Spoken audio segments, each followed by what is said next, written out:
So hello everyone, कैसे हो आप सब। आई होप सब बहुत अच्छे होंगे और आई होप आप लोग अपनी पढ़ाई अच्छे से कर रहे होगे। एग्ज़ाम्स एकदम आप लोग के अब करीब आ चुके हैं। तो जैसा आप लोग को पता होगा, मैंने आप लोग को इलेक्ट्रॉनिक्स पढ़ाया हुआ था, ठीक है। इलेक्ट्रॉनिक्स पेपर हमारा सेमेस्टर 4th फिजिक्स का पेपर है। इलेक्ट्रॉनिक्स मैंने आप लोग को पढ़ाया हुआ है यहाँ पे पूरा। आज मैं डिस्कस करने वाला हूँ हमारी अप्रोच क्या होनी चाहिए पेपर की तरफ, हमारी स्ट्रैटेजी क्या होनी चाहिए अटेम्प्ट करने के लिए। पेपर हमारा कैसा आता है, सिलेबस में आप लोगों के साथ आज डिटेल में मैं डिस्कस करने वाला हूँ इन सारी चीज़ों को कि सिलेबस हमारा, आप लोग सिलेबस अभी तक जानते होंगे, मैं उसको थोड़ा सा आपको बाइफरकेट करके बताऊंगा उसकी डिटेल में कैसे कहाँ से चीज़ें आ सकती हैं, क्या चीज़ें इंपॉर्टेंट हैं। बाकी पैटर्न भी आप लोग जानते ही हो, आप लोग के 100 क्वेश्चन रहते हैं। 100 क्वेश्चन आपसे पूछे जाते हैं जिनमें से आपको 75 रिक्वायर्ड होते हैं करने के लिए, और हर क्वेश्चन आपका 1 मार्क्स कैरी करता है और आपकी कोई भी नेगेटिव मार्किंग नहीं है। इसका मतलब 25 क्वेश्चन की लेवरेज आपके पास है। 25 क्वेश्चन की आपके पास लेवरेज है, आप लोग 25 क्वेश्चन एग्जाम में छोड़ सकते हो, ठीक है। इसका मतलब अगर हम लोग देखें, हमारा जो सिलेबस है वो कुछ इस तरीके से डिवाइडेड है। एक हमारी यूनिट 1 है, फिर हमारी यूनिट 2 है, फिर हमारी है यूनिट 3, फिर है हमारी यूनिट 4, और इन चारों से मिला के हमारे 100 क्वेश्चन आने वाले हैं। तो लगभग लगभग हम लोग ये उम्मीद रखते हैं कि हर यूनिट से 25, 25, 25 और 25 क्वेश्चन आएंगे, ये हमारी उम्मीद रहती है। 2-4 क्वेश्चन आगे पीछे ऊपर नीचे वो हो सकता है, वो बहुत ही स्वाभाविक है। किसी यूनिट से हो सकता है आपके 20 क्वेश्चन आए, किसी में 5 एक्स्ट्रा हो जाएं, 30 आ जाएं, तो ये चीज़ बहुत स्वाभाविक है। ये चीज़ आपके साथ वहाँ पे एग्जाम में हो सकती है। इसका मतलब हमें 75 अटेम्प्ट करने हैं और 25 छोड़ने हैं। 25 छोड़ने का ये कतई मतलब नहीं है कि हम किसी यूनिट को छोड़ के चले जाएंगे। सबसे बड़ी गलती यही होती है, एमसीक्यू पेपर में बच्चे 3 यूनिट पढ़ के जाते हैं, 2.5 यूनिट पढ़ के जाते हैं, ये सबसे बड़ी गलती है। आप लोग को ये 25 क्वेश्चन जो छोड़ने हैं, ये देख के बच्चे एक पूरी यूनिट ही छोड़ देते हैं। कई बार क्या होता है, जो यूनिट आप छोड़ के जा रहे हो उसमें से 30 क्वेश्चन, 32 क्वेश्चन ऐसे क्वेश्चन भी आ सकते हैं। थोड़ा सा डिस्ट्रीब्यूशन ऊपर नीचे हो सकता है 2-4-5 क्वेश्चन का, तो वहाँ पर आप बहुत बड़े लॉस पे रहोगे। और दूसरी बात, हर यूनिट से थोड़े कुछ ईजी क्वेश्चंस आते हैं, थोड़े बहुत मीडियम आते हैं, और इक्के दुक्के हार्ड क्वेश्चन आते ही आते हैं। तो आप जो 3 यूनिट करके जा रहे हो उसके आप क्या हार्ड क्वेश्चन भी लगा लोगे? तो ऐसा नहीं होता है एग्जाम में। फिर जो आप क्वेश्चन नहीं पढ़ के गए हो, जो चीज़ें नहीं पढ़ के गए हो या न्यूमेरिकल नहीं लगा के गए हो, तो वहाँ एग्जाम में लगा पाना 1 मिनट के अंदर बहुत ही मुश्किल है। आपको कितने 90 मिनट्स रहते हैं ना, 90 मिनट्स रहते हैं और आपको 75 क्वेश्चन करने हैं। इन 75 90 मिनट्स, इन 75 क्वेश्चंस में अब आपको पढ़ने 100 क्वेश्चंस हैं, उसके ऊपर से आपको वहाँ पे गोला भरना है, ओएमआर भरना है, साइन करना है, दुनिया भर की चीज़ तो रहती है। तो आप ये अगर सोचो कि मैं वहाँ पे चीज़ें सोच के कर लूँगा, तो वो थोड़ा मुश्किल है। अगर आप पहले से पढ़े होगे, हाथ से लिखे होगे, प्रैक्टिस किए होगे, तो आप वहाँ पर अटैम्प्ट कर सकते हो, पहली बात। तो ये बात तो हमें क्लियर हो गई, ये बात तो हमें क्लियर हो गई कि हमें पूरी पूरी 4 यूनिट तो पढ़ के जानी ही जानी है। कोई इक्का दुक्का टॉपिक हो गया, नहीं समझ में आ रहा है, बहुत ज़्यादा डिफिकल्ट है, हालांकि मैंने आपको हर चीज़ें डिटेल में एक्सप्लेन की हुई हैं, लेकिन फिर भी एक बार को होता है कि कुछ नहीं याद हो रहा है, बहुत ज़्यादा डिफिकल्ट टॉपिक है या कुछ ज़्यादा ही उसमें चीज़ें हैं, तो आप लोग एक आध दो टॉपिक स्किप कर सकते हो, लेकिन यूनिट को स्किप करने की मैं सलाह बिल्कुल आपको नहीं दूंगा। यूनिट स्किप तो बिल्कुल ना करिएगा, चारों यूनिट पढ़ के जाइएगा, एक आध टॉपिक भले आप लोग छोड़ दीजिए। तो अगर हम देखें, हमारे 100 क्वेश्चंस आते हैं। अब आप लोग का ये सवाल होगा कि न्यूमेरिकल और थ्योरी क्वेश्चंस का रेशियो क्या होता है। तो लगभग लगभग मैं अगर आप लोगों को कहूँ कि 75 to 80 क्वेश्चंस आपके लगभग लगभग, जो हम लोग देखा जाता है 75 to 80 क्वेश्चंस आपके थ्योरी बेस्ड क्वेश्चंस होते हैं, और बाकी बचे लगभग लगभग 20 से 25 क्वेश्चन आपके न्यूमेरिकल हो सकते हैं, थोड़ा सा कम भी हो सकते हैं। न्यूमेरिकल आपके थोड़ी सी उनकी संख्या कम रहती है, क्योंकि आपका फिर से वही एमसीक्यू एग्ज़ाम है। एमसीक्यू एग्ज़ाम में आपके पास न्यूमेरिकल सॉल्व करने के लिए उतना समय नहीं रहता है। तो ये आप 20 से 25 क्वेश्चन ही मान के चलिए, ये मैं आप लोग को एक्सट्रीम लिमिट ही बता रहा हूँ, इससे थोड़े कम ही साइड पे रहेंगे, लगभग 20 क्वेश्चन, उससे थोड़े कम, मतलब 15 से 20 क्वेश्चन, 25 क्वेश्चन ऐसे आपके न्यूमेरिकल आने वाले हैं। लेकिन जो मेजर फोकस रहता है आपका, वो थ्योरी क्वेश्चंस पे रहता है, ठीक है। 75 से 80 क्वेश्चन, इनफैक्ट आप इसको 85 क्वेश्चन तक भी मान सकते हो। 85 क्वेश्चन, 85 क्वेश्चन लगभग लगभग आपके प्योर थ्योरी वाले क्वेश्चंस आते हैं। प्योर थ्योरी से मेरा क्या मतलब है? प्योर थ्योरी से मेरा मतलब है कि आपके उसमें जो फॉर्मूले होते हैं, जो इंपॉर्टेंट फॉर्मूले होते हैं, इंपॉर्टेंट फॉर्मूले हो गया, जो आपकी इंपॉर्टेंट रिजल्ट्स होते हैं, ठीक है, जो आपके कुछ इंपॉर्टेंट डेरिवेशंस होती हैं, ये आपका थ्योरी पोर्शन बनाती हैं, ये आपका थ्योरी पोर्शन बनाती हैं। अच्छा, थ्योरी पोर्शन तो हम समझ गए। थ्योरी पोर्शन में आपके, आप लोग को थ्योरी पोर्शन में एक एक लाइन पढ़नी है, कुछ भी थ्योरी पोर्शन में आ सकता है। आपके जो इंपॉर्टेंट फॉर्मूले हैं वो आ सकते हैं, रिलेशंस आ सकते हैं दो चीज़ों के बीच, जो स्टैंडर्ड रिजल्ट्स होते हैं वो आ सकते हैं, बाकी आपकी जो स्टैंडर्ड डेरिवेशंस होती हैं चीज़ों की, वो सारी चीज़ें भी आप लोगों को डायरेक्ट रिजल्ट याद रखना होता है, वो आपका सब थ्योरी पोर्शन में कवर हो जाता है। और बाकी जो डायरेक्ट क्वेश्चंस होते हैं वो तो आते ही आते हैं। अगर मैं बात करूँ न्यूमेरिकल्स की, न्यूमेरिकल कैसे आते हैं, न्यूमेरिकल की अगर हम लोग बात करें, देखिए जितनी भी चीज़ें मैं आप लोगों को बता रहा हूँ सारी एक्सपेक्टेड चीज़ें रहती हैं, ठीक है। अब अगर एग्जामिनर क्वेश्चन बनाने पे आ ही गया है, उसको देना ही देना है, तो वो ऊपर नीचे चीज़ें कर सकता है। एक यूनिट से मान चलिए 30 दे दिया, 35 दे दिया, किसी यूनिट से कम दे दिया, तो ये चीज़ें होती हैं। हालांकि होना मुश्किल होता है इन सब चीज़ों का, लेकिन हम लोग किसी भी चीज़ को कम्प्लीटली रूल आउट नहीं कर सकते हैं। आप लोग को तैयारी अपनी अच्छे से करनी है, हर चीज़ की करनी है। ऐसा नहीं कि केवल इतना इतना पोर्शन उठा लिया, थोड़ा थोड़ा काम कर लिया, बस उम्मीद इसी भरोसे बैठे हैं कि हाँ हो जाएगा। तो आप लोग वर्स्ट के लिए प्रिपेयर रहा करिए कि आप सबसे ख़राब चीज़ आपके साथ क्या हो सकती है, ठीक है। तो न्यूमेरिकल्स की मैं बात कर रहा था, तो लगभग 20 से 20 के करीब आप लोग एक्सपेक्ट कर सकते हो कि आपके 20 से 25 के बीच न्यूमेरिकल आते ही आते हैं एग्जाम में। और न्यूमेरिकल आपके फिर से मैं वही कहूँगा, आने को कम भी आ सकते हैं, ज़्यादा भी आ सकते हैं। हालांकि जो एक उम्मीद रहती है, एक्सपेक्टेड पेपर रहता है, उसमें इसी के अराउंड क्वेश्चंस आते हैं, न्यूमेरिकल आते हैं।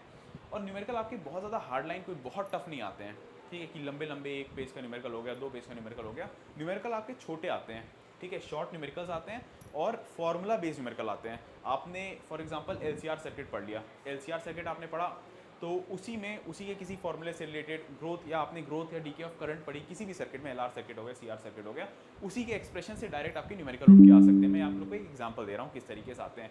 सीधे आपके रिजल्ट से क्वेश्चन उठ जाते हैं, मतलब उसमें आपको कुछ न्यूमेरिकल वैल्यूज दे दी हैं, आपको केवल वहाँ पे फॉर्मूले में वैल्यू रख के आंसर अपना सेट मैच करना होगा ऑप्शन में से, कौन सा आपका मैच कर रहा है। तो उस टाइप के न्यूमेरिकल आते हैं, बहुत लेंदी न्यूमेरिकल, बड़े न्यूमेरिकल उसकी आते हैं, इक्के दुक्के आते हैं, लेकिन उन टाइप के क्वेश्चन आने की उम्मीदें कम होती हैं। डायरेक्ट फॉर्मूला बेस्ड न्यूमेरिकल आने की उम्मीद ज़्यादा रहती है। चलिए मैंने आप लोग को बता दिया है कैसे क्या होता है। अब आइए हम लोग अपने सिलेबस को डिस्कस कर लिया जाए डिटेल में, एक एक चीज़ें क्या इंपॉर्टेंट है, क्या बहुत ही ज़्यादा इंपॉर्टेंट है, क्या थोड़ा सा छोड़ के जाया जा सकता है, क्या कम इंपॉर्टेंट, किस हमें ज़्यादा ध्यान देना है। तो चलिए यूनिट 1 से स्टार्ट करते हैं। यूनिट 1 में आप लोग जानते हो आपका सर्किट फंडामेंटल्स है, मतलब इसमें हमारा LR circuit, CR circuit, LCR circuit, series resonant circuit, parallel resonant circuit, ये सारी चीज़ें डिटेल में दे रखी हैं।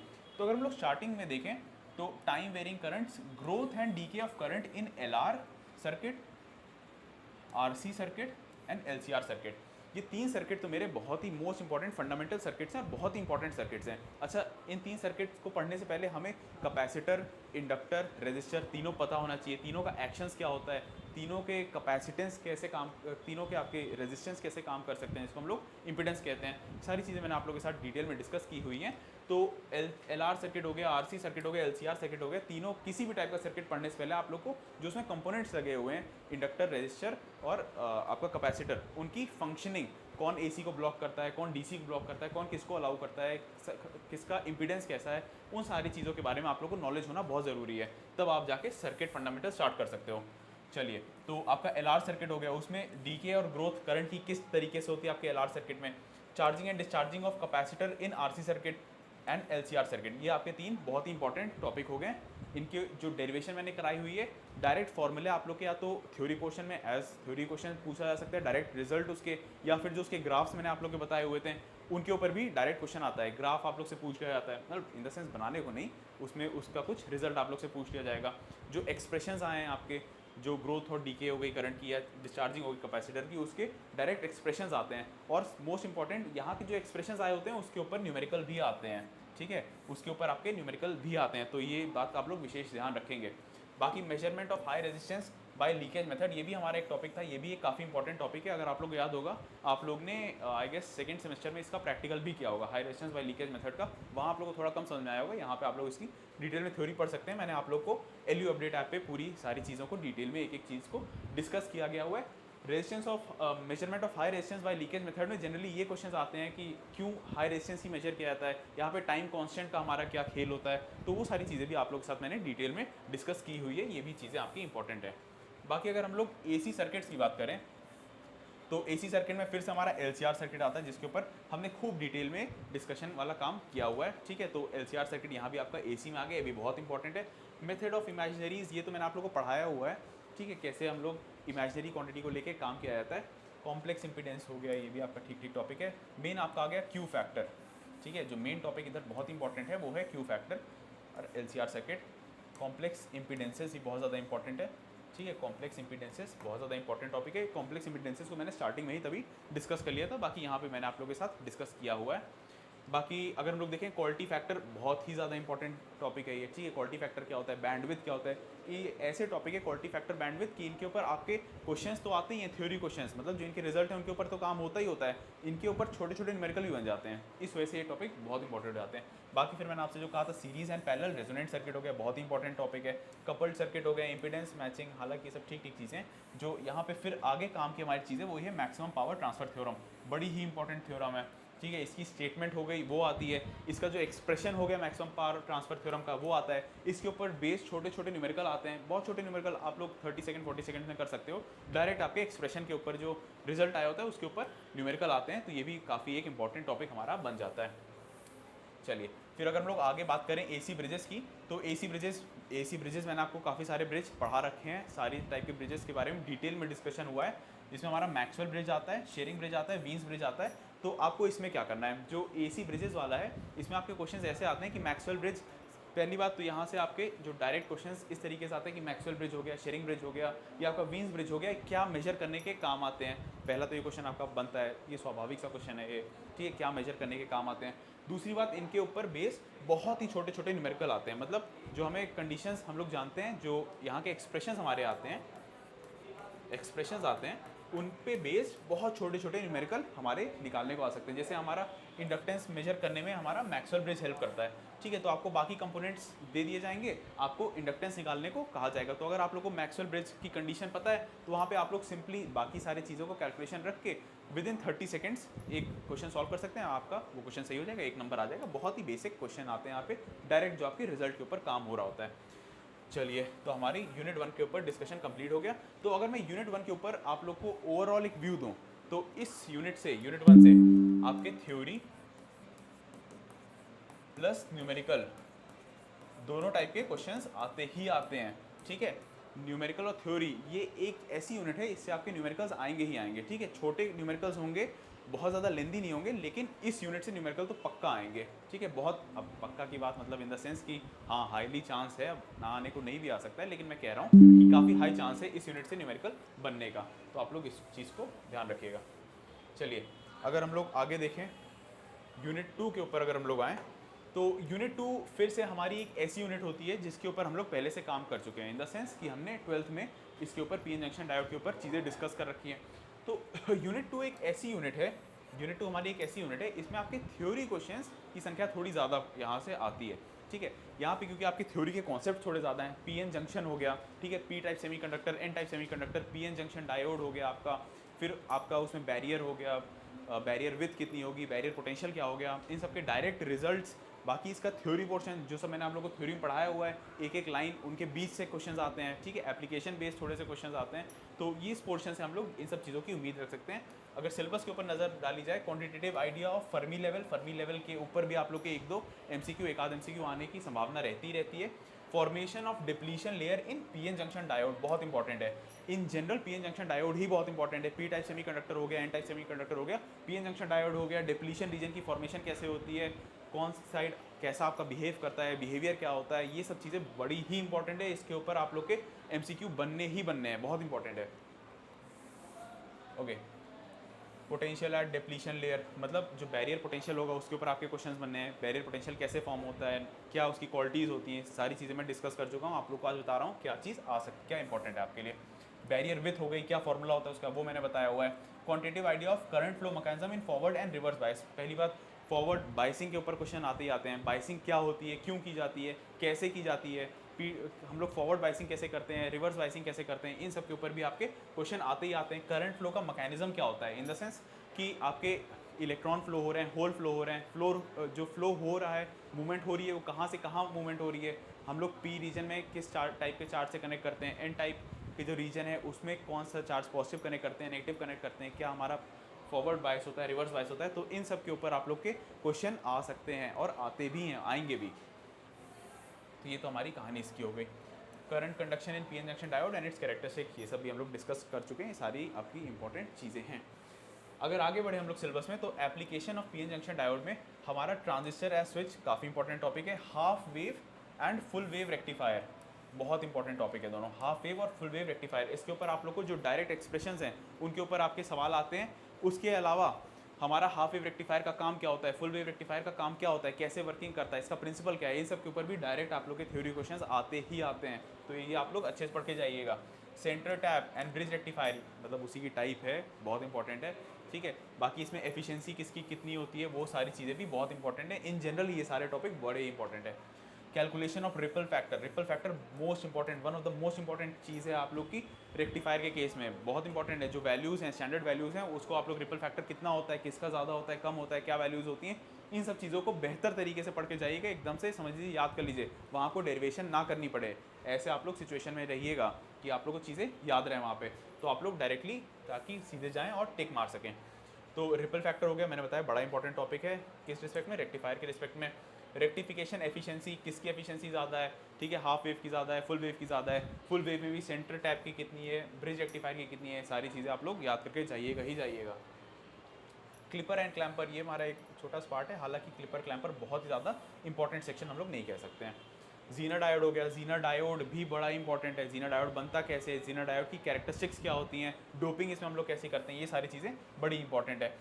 ये बड़ा इंपॉर्टेंट टॉपिक है आप लोग का, जीनर ब्रेकडाउन और एवलांचे ब्रेकडाउन। बाकी आप लोग जीना डायोड की कैरेक्टरिस्टिक, ये भी इंपॉर्टेंट टॉपिक हो गया आपका। मेन आपका काफ़ी इंपॉर्टेंट टॉपिक हो जाता है एवलांचे ब्रेकडाउन और जीनर ब्रेकडाउन। ब्रेकडाउन के मैकेनिज्म, पहली बात आपको ब्रेकडाउन का मैकेनिज्म आना चाहिए, ब्रेकडाउन क्यों होता है, उसके ऊपर से एवलांचे ब्रेकडाउन क्या होता है, इसकी कंडीशंस क्या होती हैं, जीनर डायोड क्या होता है, इसकी कंडीशंस क्या होती हैं, किसमें हमारा ट्रांजिस्टर ख़राब हो जाता है, किसमें हमारा ट्रांजिस्टर सही रहता है। तो ये सारी चीज़ें हो गई, कौन सा हमारा ब्रेकडाउन कितने वोल्टेज पे अगर करता है, तो ये सारी चीज़ें हो गई, बड़ी इंपॉर्टेंट चीज़ें हैं। इसके ऊपर आप लोग के क्वेश्चंस आते ही आते हैं। ओके, इसका बाकी फिर एवलांचे ब्रेकडाउन और जीनर ब्रेकडाउन, टेम्परेचर का इनके ऊपर क्या फ़र्क पड़ता है, इफेक्ट पड़ता है, सारी चीज़ें आप लोगों को पढ़ाई गई हुई हैं, ठीक है। ये सारी चीज़ें इंपॉर्टेंट है, आती भी एग्जाम में। अगर हम लोग दूसरे यूनिट के लास्ट सेक्शन पे आए तो उसमें आता है हमारा फिल्टर सर्किट। अब ये भी बड़ा इंपॉर्टेंट टॉपिक है, ठीक है। Choke input, capacitor input, L type, pi type filter बड़े ही इंपॉर्टेंट है। एल टाइप हो गया, पाई टाइप हो गया, ऐसा नहीं चोक इनपुट और कैपेसिटर इनपुट इंपॉर्टेंट नहीं है, सारे ही टाइप के इसमें बड़े इंपॉर्टेंट है। वोल्टेज रेगुलेटेड पावर सप्लाई बड़ा ही इंपॉर्टेंट टॉपिक है। तो फिल्टर सर्किट तो आपको छोड़ना ही नहीं है, ठीक है, क्योंकि अगर आप लोग रेक्टिफायर पढ़ रहे हो तो रेक्टिफायर से ही कनेक्टेड है आप लोग का पूरा फिल्टर सर्किट। तो रेक्टिफायर पढ़ रहे हो तो फिल्टर सर्किट तो पढ़ना ही पढ़ना है, ये इसके बाद ही आता है फिल्टर सर्किट। इसमें एल टाइप हो गया, पाई टाइप हो गया फिल्टर, कैसे क्या काम करता है, इसमें एल टाइप में क्या लगता है, कितने इंडक्टर लगते हैं, कितने कैपेसिटर लगते हैं, कैसा किसका एक्शन होता है, तो वो सारी चीज़ें आप लोग बेहतर तरीके से पढ़ लीजिएगा। और आप लोग को पढ़ाई भी गई हैं सारी चीज़ें, एक एक टॉपिक वाइज आप लोग को सारी चीज़ें पढ़ाई गई हैं। चलिए, तो हम लोग देख चुके हैं, यूनिट 2 का कार्यक्रम हमारा हो चुका है। अगर हम लोग यूनिट 2 की एक होलिस्टिक ओवरऑल अप्रोच देखें तो हमारा कुछ ऐसा होगा कि यूनिट 2 से हम लोग थ्योरी क्वेश्चंस काफ़ी ज़्यादा एक्सपेक्ट कर सकते हैं, क्योंकि ये हमारी एक ऐसी यूनिट है, इससे न्यूमेरिकल बनने की, अब देखिए आने को तो कुछ भी आ सकता है, आने को यहाँ से भी न्यूमेरिकल आप लोग को पकड़ा सकते हैं, ठीक है। डायरेक्टली हमारे जो फॉर्मूला के बेस पे थोड़े न्यूमेरिकल पकड़ाए जा सकते हैं, लेकिन जो उम्मीद रहती है वो इस यूनिट से थ्योरी क्वेश्चन की काफ़ी ज़्यादा रहती है, ठीक है। थ्योरी क्वेश्चन की काफ़ी ज़्यादा उम्मीद रहती है, हालांकि आप लोग न्यूमेरिकल के लिए भी तैयार रखिएगा, अपने आप को तैयार रहिएगा। हालांकि थ्योरी क्वेश्चन फिर से मैं वही कहूँगा कि यहाँ से इस पोर्शन से आने की उम्मीद काफ़ी अच्छी होती है। चलिए आगे बढ़ा जाए, यूनिट 3 के ऊपर डिस्कशन किया जाए। चलिए, यूनिट 3 में हमारा चालू हो जाता है बाइपोलर ट्रांजिस्टर, बीजेटी हमारा यहाँ से स्टार्ट हो गया है। ओके, बीजेटी स्टार्ट हो गया है। बीजेटी में हमें क्या पढ़ना है, हमारा पीएनपी और एनपीएन ट्रांजिस्टर बड़े इंपॉर्टेंट होते हैं। पीएनपी ट्रांजिस्टर क्या होता है, कैसे हम लोग फॉर्म कर रहे हैं, हमारा एमिटर कलेक्टर और जो बेस होता है कैसे, किसका साइज़ क्या होता है, किसमें डोपिंग किसमें ज़्यादा है कम ज़्यादा, इसके ऊपर हमारे क्वेश्चंस आते ही आते हैं। बड़ा इंपॉर्टेंट है कि जो एमिटर हो गया, कलेक्टर हो गया या बेस हो गया, ये इसमें कॉन्सेंट्रेशन किसका किस में ज़्यादा होता है, डोपिंग क्या होती है, साइज़ क्या होती है, इसके ऊपर आपके 2 से 3 क्वेश्चन तो डायरेक्टली यहीं से ही आ जाते हैं यार, ठीक है। उसके ऊपर से आपका पीएनपी एनपीएन ट्रांजिस्टर अंतर क्या होता है, इनके ऊपर क्वेश्चन आ जाते हैं। उसके अलावा डायरेक्शन करंट की क्या होती है, ये भी बड़ा इंपॉर्टेंट फैक्टर होता है कि पीएनपी एनपीएन ट्रांजिस्टर आप लोग को बना के हो सकता है दे दिया जाए, या फिर थ्योरी मतलब क्वेश्चन वर्ड्स में पूछा जाए कि करंट की डायरेक्शन क्या होगी, किस डायरेक्शन में होगी। तो ये सब चीज़ें मैंने आप लोगों को पढ़ाई हुई हैं, आप लोग ये सारी चीज़ें देख लीजिएगा। Study of common base, common emitter and common collector, बड़ी इंपॉर्टेंट चीज़ है भैया विथ रिस्पेक्ट टू कैरेक्टरिस्टिक, मतलब इनके हमें common base, common emitter, common collector तो हमें पढ़ना ही पढ़ना है, इनके कैरेक्टरिस्टिक हमको कर्व पढ़ने हैं, करंट की डायरेक्शन क्या होगी, ये सारी चीज़ें पढ़नी है। इन सब के ऊपर डायरेक्ट क्वेश्चन आते हैं। अगर आपको इनका सर्किट याद है तो आप लोग एग्जाम में आप लोग को सर्किट बनाना नहीं पड़ेगा। अगर आप लोग एक बार पढ़ के गए हो, लेक्चर पढ़ा है, आप लोग ने अपने हाथ से 1-2 बार सर्किट बनाया हुआ है, रिवीजन क्या हुआ है, आपको सीधे याद आएगा कि हाँ मेरा कॉमन बेस में बेस कॉमन था, करंट यहाँ से आ रहा था, यहाँ से निकल रहा था, ये पोर्शन था, ये इसकी इक्वेशंस थी, सीधे सब लॉजिकली आप लोग को वहाँ पे याद आता रहेगा। चलिए, अगर हम लोग उसके कैरेक्टरिस्टिक कर्व की बात करें तो उसमें हमारे एक्टिव रीजन्स आते हैं, कट ऑफ रीजन आते हैं, सैचुरेशन रीजन आते हैं, तो वो भी हमें जानना बड़ा ज़रूरी है कि कर्व हमारा कैसा बन रहा है, उसके रीजन्स कौन कौन से हैं, इनके ऊपर भी डायरेक्ट क्वेश्चन आपके आने की उम्मीदें रहती हैं। बाकी उनके बीच का रिलेशन, एप्लीकेशन ऑफ ट्रांजिस्टर तो खैर इतना कुछ खास नहीं है, देख लीजिएगा। अगर हम लोग दूसरे पोर्शन पे आए, अब ट्रांजिस्टर बाइसिंग, ये भी बड़ा इंपॉर्टेंट है। फेथफुल एम्पलीफिकेशन क्या होती है, फेथफुल एम्पलीफिकेशन की कंडीशंस क्या हैं, क्यों हमें फेथफुल एम्पलीफिकेशन की ज़रूरत है, ये सारे भी बड़े इंपॉर्टेंट चीज़ें हैं। And need for biasing, biasing की हमें ज़रूरत पड़ी क्यों, पहली बात फेथफुल एम्पलीफिकेशन है क्या, इसकी क्यों ज़रूरत पड़ी, फिर हम बाइसिंग मेथड्स कौन कौन से होते हैं, बाइसिंग की ज़रूरत हमें क्यों पड़ी, ये भी बड़ा आपका इंपॉर्टेंट टॉपिक एक बन जाता है। फिक्स्ड बायस मतलब बेस रजिस्टर मेथड हो गया, collector to base bias, base bias method with collector feedback, emitter bias, ये तीनों आपके जो बेसिकली चारों मेथड हैं, वोल्टेज डिवाइडर मेथड, ये चारों मेथड के ऊपर डायरेक्ट आप लोग से क्वेश्चन पूछे जा सकते हैं। ठीक है, तो इसको आप लोग पढ़ के जाइएगा ही जाइएगा। ट्रांजिस्टर बाइसिंग वैसे भी आपका काफ़ी एक इंपॉर्टेंट क्वेश्चन ये बन जाता है बाइसिंग मेथड के ऊपर। फिर अगर हम लोग वोल्टेज डिवाइडर मेथड, ये भी बड़ा ही इंपॉर्टेंट मेथड है, ठीक है, इसको भी आप लोग देख लीजिएगा, काफ़ी इंपॉर्टेंट है। बाकी मेथड भी इंपॉर्टेंट है, वोल्टेज डिवाइडर बाइस मेथड भी इन पर्टिकुलर काफ़ी इंपॉर्टेंट है। चलिए, अच्छा डीसी लोड लाइन क्या होती है, क्यू पॉइंट होते हैं, क्यू पॉइंट की हम लोग स्टेबिलिटी क्यों कराते हैं, ये भी हमारा इस पार्ट का बड़ा ही इंपॉर्टेंट टॉपिक हो जाता है कि हमारा पहली बात क्यू पॉइंट क्या होता है। ठीक है, क्यू पॉइंट की स्टेबिलिटी करने के लिए हम लोग क्या क्या मेथड यूज़ करते हैं, क्यू पॉइंट को हमें स्टेबल रखना ही क्यों है, ट्रांजिस्टर की हम लोग की प्रॉपर फंक्शनिंग कैसे होती है, उसके अलावा फिर डीसी लोड लाइन हमारा आ जाता है, क्यू पॉइंट के साथ ही सारी चीज़ें आती हैं। डीसी लोड लाइन क्या है, ये भी हमारा इंपॉर्टेंट टॉपिक हो गया। फिर थर्मल रनअवे क्या होता है, काफ़ी इंपॉर्टेंट टॉपिक है। थर्मल रनअवे हम लोग कैसे प्रिवेंट करते हैं, क्यू पॉइंट का उसमें क्या रोल होता है, डीसी लोड लाइन का क्या रोल होता है, हमारे बाइसिंग मेथड कैसे अलग अलग हम लोग यूज़ करते हैं थर्मल रनअवे से बचने के लिए, ये सारी भी आपकी इंपॉर्टेंट चीज़ें हैं। स्टेबिलिटी फैक्टर, ये सब चीज़ें हम लोग पढ़ चुके हैं। चलिए, फिर हमारा जो लास्ट सेक्शन आता है इस यूनिट 3 का, वो आता है एम्पलीफायर से। तो एम्पलीफायर हमारा सिंगल स्टेज हो सकता है, मल्टी स्टेज हो सकता है, इनकी हमें थ्योरी पढ़नी होती है, वर्किंग पढ़नी होती है। बेसिकली अगर आप लोग ट्रांजिस्टर इधर पोर्शन पढ़ चुके हो तो एम्पलीफायर आप लोग के लिए कुछ बहुत ज़्यादा टफ नहीं होगा, बहुत ज़्यादा नया नहीं होगा, आसान चीज़ें हैं इसमें। यहाँ पे भी आप लोग साथ एक डिटेल में हर चीज़ों के ऊपर डिस्कशन हुआ ही हुआ है। ठीक है, तो एम्पलीफायर आप लोग पढ़ लीजिएगा, ये भी इंपॉर्टेंट है। एम्पलीफायर से क्वेश्चन आते हैं और इसमें खासकर आपकी आरसी कपल्ड जो वोल्टेज एम्पलीफायर है, ये भी इन पर्टिकुलर काफ़ी ज़्यादा ही इंपॉर्टेंट है। बाकी सारे भी आपके ट्रांजिस्टर्स एम्पलीफायर्स काफ़ी इंपॉर्टेंट है, उसके साथ साथ आरसी कपल्ड एम्पलीफायर काफ़ी इंपॉर्टेंट है, इसके ऊपर भी आप लोग के क्वेश्चंस आते हैं। ओके, उसके अलावा एक हमारा ये टॉपिक है जो frequency response of RC coupled amplifier and it's analysis. ये आपका एक बड़ा फ्रीक्वेंसी रिस्पांस कर्व जो होता है, ये बड़ा ही इंपॉर्टेंट आपका ये टॉपिक है। इसके ऊपर भी आप लोग के सीधे 2 4 5 आप लोग को 2-3 MCQ तो मिलने ही मिलने हैं। फ्रीक्वेंसी रिस्पांस कर्व एक आरसी कपल्ड एम्पलीफायर का बड़ा ही इंपॉर्टेंट टॉपिक है, इसको भी आप लोग देख के ही जाइएगा। चलिए, तो हमने यूनिट 3 के ऊपर भी डिस्कशन कंप्लीट किया हुआ है। तो यूनिट 3 में हम लोग फिर क्या उम्मीद रखें, यूनिट 3 में आप लोग बेसिकली यहाँ से थ्योरी क्वेश्चंस की एक काफ़ी अच्छी उम्मीद रख सकते हो। ठीक है, कि इस पोर्शन से लगभग आप लोग 20 से 25 क्वेश्चन आने होते हैं। एक काफ़ी सफिशिएंट और अच्छी क्वांटिटी में आप लोग थ्योरी क्वेश्चंस यहाँ से उम्मीद रख सकते हैं, क्योंकि यहाँ से बेसिकली न्यूमेरिकल बनना थोड़ा सा मुश्किल होता है। न्यूमेरिकल यहाँ के थोड़े मुश्किल भी हो जाते हैं इस वजह से। हालांकि फिर से मैं वही आप लोग को बात दोबारा से रिपीट करूँगा कि आप लोग को तैयार रहना है न्यूमेरिकल के लिए। आ भी सकता है, किसी यूनिट से आ सकता है, एग्जामिनर का कोई भरोसा नहीं। ठीक है, तो आप लोग तैयार रहिए हर चीज़ के लिए। हालांकि फिर से मैं भी कहूँगा, जो एक्सपेक्टेड चीज़ें इस यूनिट से थ्योरी क्वेश्चंस ज़्यादा रहते हैं, न्यूमेरिकल की संख्या यहाँ से थोड़ी सी कम पूछी जाती है इस यूनिट से। चलिए आगे बढ़ा जाए। अब आते हैं अपनी फाइनल यूनिट नंबर 4 पे। तो यूनिट नंबर 4 में आप लोग जानते हैं हमारे फीडबैक सर्किट्स होते हैं। फीडबैक सर्किट कितने टाइप के होते हैं, कैसे क्या होते हैं, सारी चीज़ों का डिस्कशन आप लोग के साथ बेहतर तरीके से किया गया हुआ है। सारी चीज़ों का आप लोग डिस्कशन आप लोग के साथ हुआ है। हमारा पॉजिटिव फीडबैक क्या होता है, नेगेटिव फीडबैक क्या होता है, बेसिकली फीडबैक का मैकेनिज्म क्या होता है, कैसे फीडबैक काम करता है, फीडबैक क्यों दिया जाता है, पॉजिटिव फीडबैक, नेगेटिव फीडबैक, ये सारी चीज़ें आप लोग अच्छे से पढ़ के जाएंगे। फीडबैक फैक्टर क्या होता है, इंपॉर्टेंट है। ठीक है, लूप गेन क्या होता है, बड़ा इंपॉर्टेंट है। एडवांटेज और नेगेटिव फीडबैक, इनके ऊपर भी आपके छोटे छोटे एक दो MCQ बनते हैं इन सब चीज़ों के ऊपर। Input impedance and output impedance, सारी चीज़ें आप लोग साथ डिस्कस की गई हुई हैं। फिर अगर हम लोग आएँ ऑसिलेटर सर्किट्स के ऊपर। तो आपका use of positive feedback in oscillator operation कैसे यूज़ होता है, उसका काम क्या होता है, फंक्शनिंग क्या होती है, ये भी एक इंपॉर्टेंट टॉपिक बन जाता है। यहाँ पे अगर हम लोग एक बड़े ही इंपॉर्टेंट टॉपिक की बात करें वो है बार्कहाउसेन क्राइटेरिया।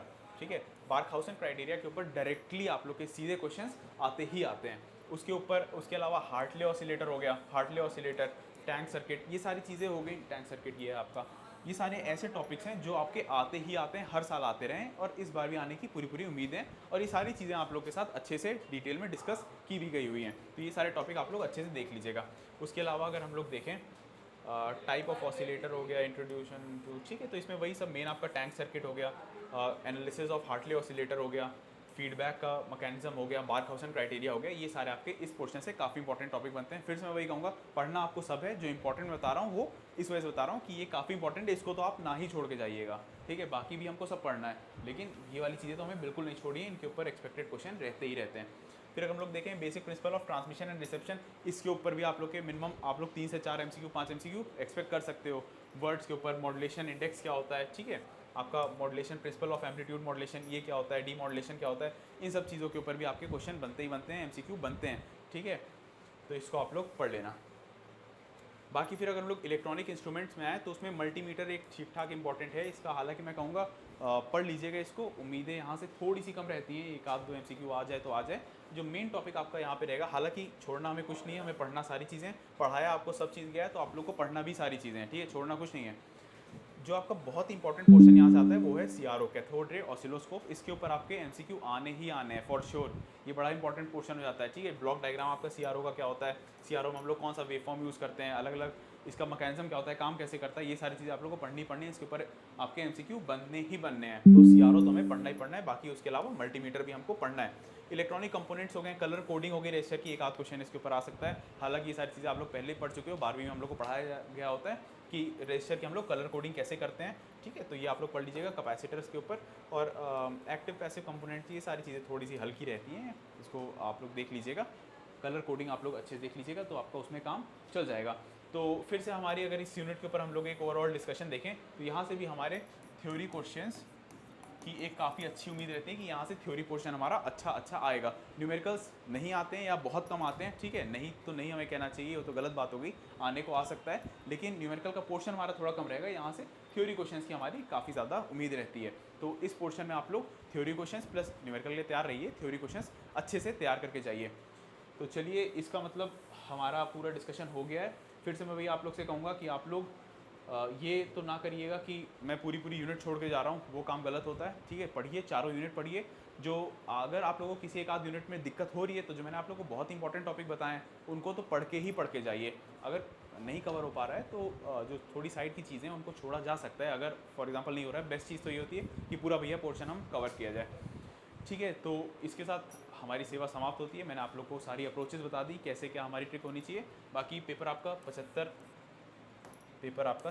मार्क्स का होगा, तो आपका टारगेट होना चाहिए आराम से 65 प्लस या अप्रोचिंग टू 70 तो आपके बनने ही बनने चाहिए इस पेपर में। ठीक है, काफ़ी मेहनत से आप लोगों को ये पेपर पढ़ाया गया है, सारी चीज़ें यहाँ पे आप लोग की कवर भी हैं और काफ़ी आसान पेपर भी है। आप लोग को अभी फ़िलहाल पढ़ने में लग रहा होगा कि कुछ ज़्यादा है, लेकिन जब आप लोग पेपर करोगे, अगर आप चीज़ें पढ़ के जा रहे हो, नोट्स पढ़ के जा रहे हो, लेक्चर अगर देख के जा रहे हो, तो आप लोग, मेरा यकीन करिए, आप लोग एग्जाम में काफ़ी खुश होकर निकलोगे कि पेपर बहुत अच्छा हुआ है। ठीक है, ऐसा पेपर आएगा आप लोग का, नोट्स आपकी सारी चीज़ें कवर होंगी। फिर से मैं वही बार बार रिपीट कर रहा हूँ कि नोट्स को आप लोग प्रायोरिटी दीजिए अपने। नोट्स काफ़ी बेहतर नोट्स हैं, लेक्चर आप लोग को बहुत बेहतर प्रोवाइड किए गए हैं, सारी चीज़ें एक चीज़ें आप लोगों के साथ डिटेल में डिस्कस की गई हुई है। ठीक है, तो पढ़ते रहिए। Thank you so much.